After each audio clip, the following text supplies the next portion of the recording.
bisa saya kirim kepada Anda semua. Baik, bismillahirrahmanirrahim.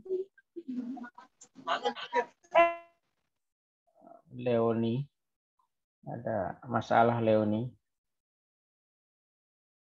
Oke, bismillahirrahmanirrahim. Mudah-mudahan apa yang kita bicarakan malam ini membuka cakrawala pemikiran Anda semua tentang teknik rekonsiliasi fiskal ya.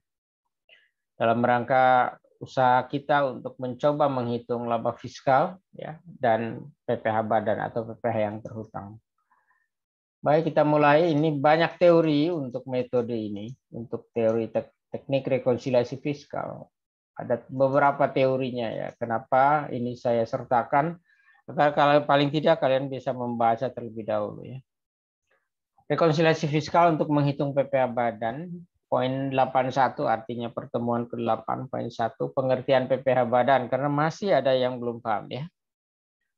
PPh badan yaitu pajak atas penghasilan yang diperoleh atau diterima badan usaha yang bertempat kedudukan di Indonesia. Ini yang paling penting ya. Jadi yang diartikan badan itu ya perusahaan yang didirikan di Indonesia dan berkedudukan di Indonesia, beroperasi, berusaha di Indonesia. Ya. Namun di dalamnya ada bentuk usaha tetap ya, BUT, ada badan atau bentuk usaha tetap ya, yang merupakan perusahaan yang tidak didirikan di Indonesia tapi melakukan usaha atau operasi di Indonesia. Contohnya apa? Sekarang mulai banyak yang rontok ya, ada Giant, ada Carrefour, ada Lotte Mart ya, ada Hypermall. Itu semua adalah badan ya yang tidak didirikan di Indonesia tapi melakukan usaha di Indonesia. Sehingga disebutnya BUT, bentuk usaha tetap ya. Dan di dalam ketentuan perpajakan bentuk usaha tetap diperlakukan sama seperti badan. Ya, di mana mereka mempunyai keuntungan dan sebagainya. Besarnya PPh yang terhutang tergantung pada besarnya laba sebelum pajak. Jadi PPh yang terhutang itu dihitung dari laba sebelum pajak sebetulnya. Namun ada catatan jika pencatatan pembukuannya sudah sesuai dengan ketentuan perpajakan. Ya. Laba sebelum pajak dapat diketahui secara akurat jika pembukuan yang dilakukan oleh WP telah sesuai dengan ketentuan prinsip akuntansi berlaku umum atau sering kita kenal dengan istilah pedoman standar akuntansi keuangan dan undang-undang perpajakan. Jadi ya kalau pembukuannya itu sudah akurat ya dan dilakukan oleh WP secermat mungkin, maka ya laba sebelum pajak itu mudah kita ketahui. Ya. Selama itu tadi dalam pelaporannya sudah menggunakan pedoman standar akuntansi keuangan. PSAK mengadop dari IFRS ya, International Financial Report Standard. Jadi pelaporan keuangan standar secara internasional. Dan itu semuanya diadop di dalam PSAK. Ya. Nah, ini pengertian badan. Sekali lagi saya ingatkan bahwa badan itu bentuknya bisa PT, bisa CV, bisa firma, bisa KSO, bisa koperasi, bisa yayasan, bisa dana pensiun, bisa lembaga pendidikan, ini disebutnya badan. Biasanya ciri dari badan adalah disahkan oleh Kementerian Hukum dan Hak Asasi Manusia. Kalau tidak disahkan, maka disebutnya ormas ya. Karang Taruna itu tidak perlu disahkan, disebutnya juga ormas. Organisasi massa ya, tidak berafiliasi kepada siapapun, bahkan tidak diakui secara resmi oleh Kementerian Hukum dan Hak Asasi Manusia. Jadi pengertian badan itu ya teman-teman, adalah perusahaan atau badan usaha yang didirikan di Indonesia atau bertempat kedudukan di Indonesia, termasuk di dalamnya bentuk usaha tetap, di mana bentuk usaha tetap ini merupakan perusahaan yang tidak didirikan di Indonesia tetapi melakukan usaha di Indonesia. Ini pengertian tentang badan.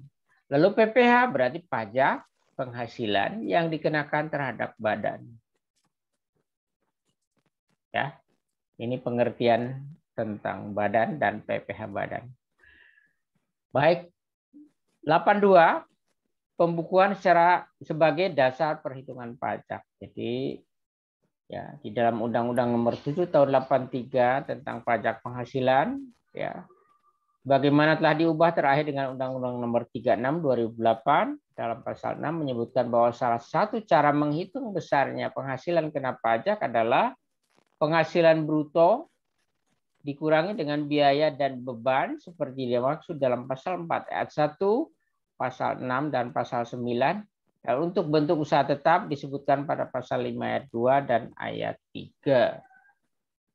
Ya, ini bagaimana ya menghitung ya pajak dengan dasar ya perhitungan sesuai dengan Undang-Undang Nomor 7 Jungto Undang-Undang Nomor 36 tahun 2008. Ya. Pasal ini secara tegas menyatakan bahwa dasar yang dapat digunakan untuk memperoleh besaran laba kena pajak atau penghasilan kena pajak adalah dengan cara penghasilan bruto dikurangi dengan biaya dan beban. Baik, saya mau tanya, siapa yang pintar akunting? Apa yang disebut penghasilan bruto? Ada yang bisa jawab?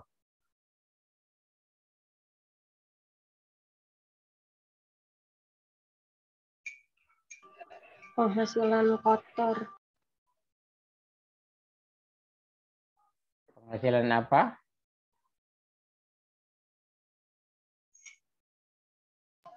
Penghasilan kotor, Pak. Penghasilan yang didapat belum dikurangi dengan biaya. Penghasilan kotor. Ya, berarti disebutnya gross margin. Rumusnya bisa dijelaskan?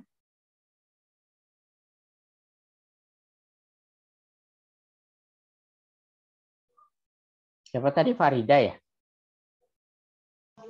Iya, Pak.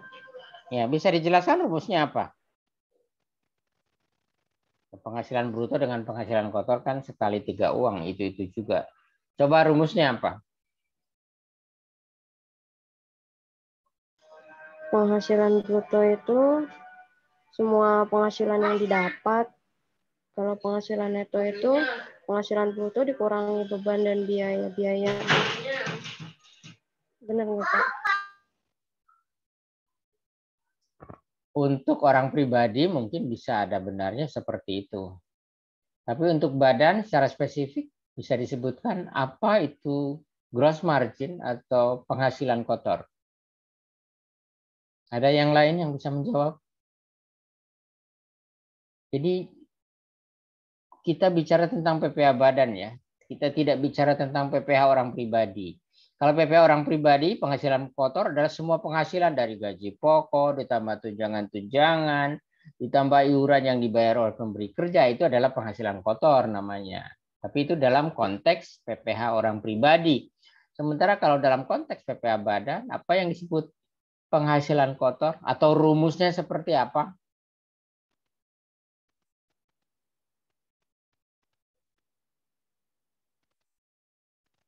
Selain Farida, ada yang bisa membantu menjawab?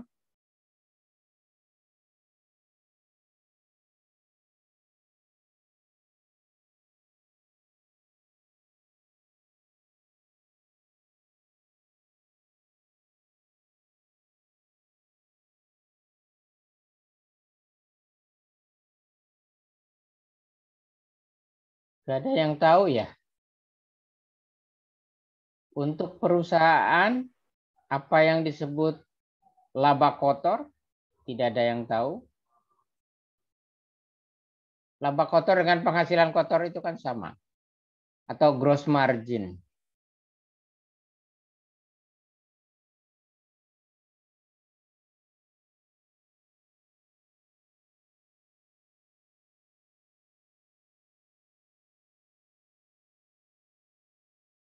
Tidak ada yang bisa jawab. Saya mau tanya, kalau pendapatan atau revenue di dalam badan usaha, itu konkretnya seperti apa?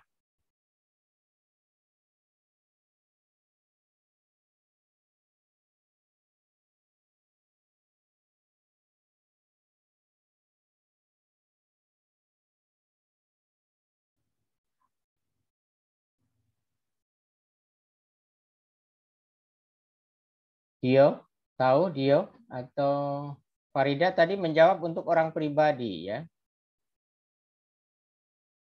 Iya Pak, saya nggak tahu kalau badan. Oke. Pendapatan dikurang HPP bukan Pak. Penjualan bersih dikurang HPP. Siapa nih? Yeni ya. Yeni ya. Pendapatan dikurangi HPP. HPP itu apa? Harga pokok penjualan ya Pak. Harga pokok penjualan. Rumus HPP ada yang tahu?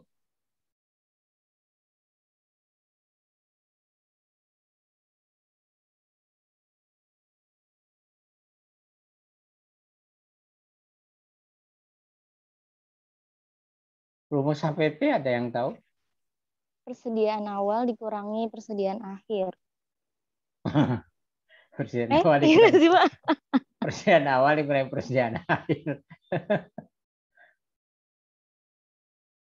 Persediaan Salah awal. Pak. Persediaan awal dikurang pembelian bersih. persediaan akhir. Persediaan awal ditambah, bukan dikurang. Persediaan awal ditambah pembelian bersih dikurangi persediaan akhir. Pembelian bersih adalah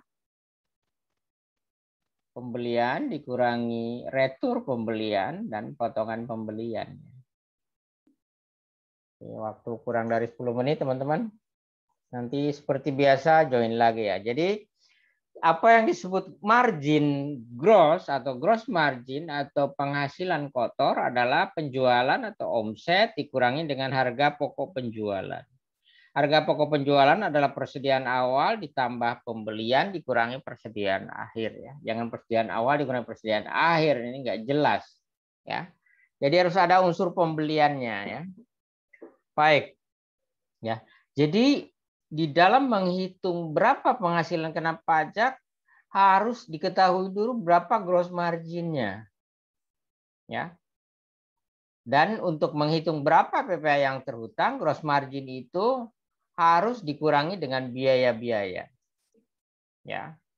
Dalam rangka apa? Ini dalam rangka ini namanya proses matching atau matching cost with revenue, mempertemukan antara biaya dan penghasilan. Ya, jadi penghasilan itu harus diketahui dan ditelusuri dari mana asalnya penghasilan itu. Ya. Lalu biaya yang berhubungan dengan perolehan penghasilan itu juga harus bisa diuraikan. Nah, ini yang di dalam akuntansi sesuai dengan PSAK ada suatu prinsip yang disebut matching cost with revenue. Ya, matching ya. Dalam bahasa Jawa sering disebut gathuk ya. Jadi nyambung antara cost biaya dengan revenue atau penghasilan.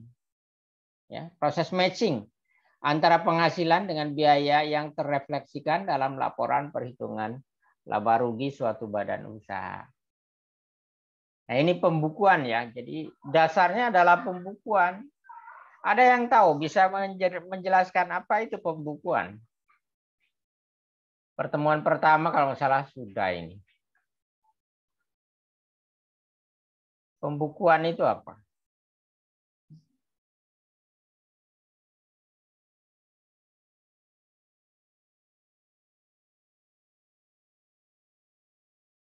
Ya, pembukuan adalah Proses pencatatan. proses pencatatan secara sistematis atas transaksi keuangan yang berkaitan dengan harta, hutang, dan modal untuk membuat laporan keuangan yang dibutuhkan oleh pihak-pihak yang berkepentingan. Itu pembukuan ya, termasuk siapa yang berkepentingan? Negara berkepentingan terhadap pembukuan suatu badan usaha. Ya, negara berkepentingan kenapa? Karena harus dihitung berapa sih sebetulnya PPh yang terhutangnya. Ya. Itu ketentuan tercantum dalam Undang-Undang Nomor 6 Tahun 83 tentang KUP. Ya. Bahwa setiap badan usaha wajib melakukan pembukuan. Ini tolong ya direkaman nanti didengarkan karena kadang-kadang apa yang saya omongkan ditanyakan di dalam sidang skripsi ya teman-teman. Kalian ini sudah semester 7. Sebentar lagi kalian akan memasuki masa pembuatan skripsi. Dan setelah itu akan diikuti dengan proses sidang skripsi yang kadang-kadang ditanyakan ya. Kalau kalian abai terhadap apa yang kita lakukan dalam Zoom, tidak diingat dengan baik, maka kadang-kadang ditanyakan di dalam proses persidangan. Ya, jadi mohon nanti diingat-ingat ya. Baik, itu tentang pembukuan, proses pembukuan dan bagaimana itu yang disebut gross margin ya. Lalu nanti akan kita ketahui berapa laba ruginya ya. Ada komentar atau pertanyaan sampai di sini? Kalau tidak ada, kita lanjutkan dengan klasifikasi penghasilan dan biaya ya, teman-teman.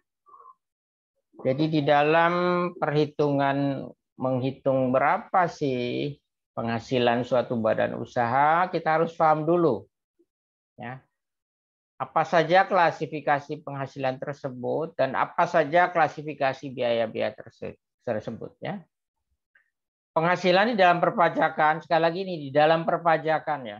Karena ada beberapa penghasilan yang menurut akuntansi sah sebagai suatu penghasilan. Tetapi menurut pajak adalah tidak sesuai. Jadi sekali lagi ya, klasifikasi penghasilan menurut perpajakan bisa sama dengan menurut PSAK, bisa berbeda.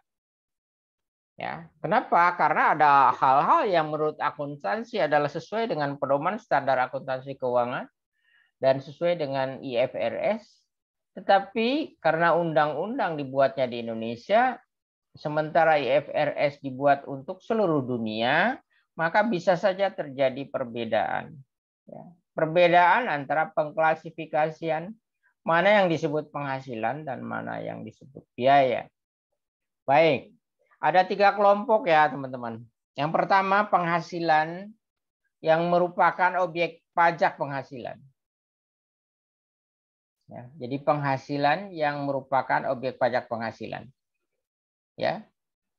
Jadi apa yang disebut penghasilan? Setiap tambahan kemampuan ekonomis yang diterima oleh orang pribadi maupun badan, baik dari Indonesia maupun dari luar Indonesia, ya, yang dapat digunakan untuk konsumsi dan atau menambah kekayaan wajib pajak, ya, dalam bentuk apapun.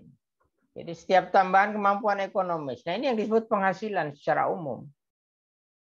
Nah, di dalam ketentuan perpajakan penghasilan dibagi 3 lagi. Kalau di dalam akuntansi tidak. Penghasilan ya disebutnya revenue aja. Ya. Penghasilan disebutnya revenue, tidak dipisahkan ya. Ini saya mohon ya teman-teman paham betul ya, antara ketentuan perpajakan ada yang berbeda dengan ketentuan akuntansi. Dan itu yang nanti kita sebut dengan istilah koreksi fiskal ya. Kenapa? Karena ada ketidaksesuaian ya pencatatan dan pelaporan menurut pedoman standar akuntansi keuangan dibandingkan dengan ketentuan perpajakan. Jadi yang pertama adalah penghasilan objek pajak penghasilan diatur di dalam Undang-Undang Nomor 7 Tahun 83 Jungto Undang-Undang Nomor 36 2008 di Pasal 4 Ayat 1. Jadi kalau saya sebut Pasal 4 Ayat 1 maka termasuk penghasilan yang menjadi objek PPh. Objek pajak penghasilan. Lalu yang B, penghasilan yang bukan objek pajak penghasilan. Ya. Jadi penghasilannya memenuhi kriteria seperti yang saya sebutkan tadi, setiap tambahan kemampuan ekonomis bla bla bla bla dan seterusnya. Tetapi menurut pajak itu bukan merupakan objek pajak. Nah, ini yang harus kalian paham. Diatur di dalam Pasal 4 Ayat 3. Jadi loncat ya ini Pasal 4 Ayat 1, Pasal 4 Ayat 3. Ya. Lalu klasifikasi penghasilan yang berikutnya adalah penghasilan yang dikenakan pajak secara final. Ya, diatur di dalam Pasal 4 Ayat 2. Ada yang bisa menjelaskan kenapa disebut penghasilan kena pajak secara final? Teman-teman saya sambil ngopi ya. Iya, Pak.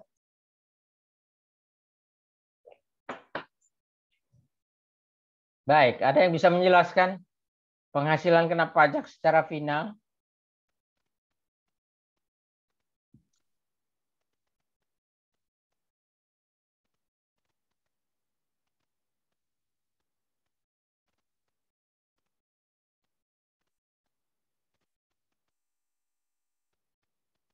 Tidak ada?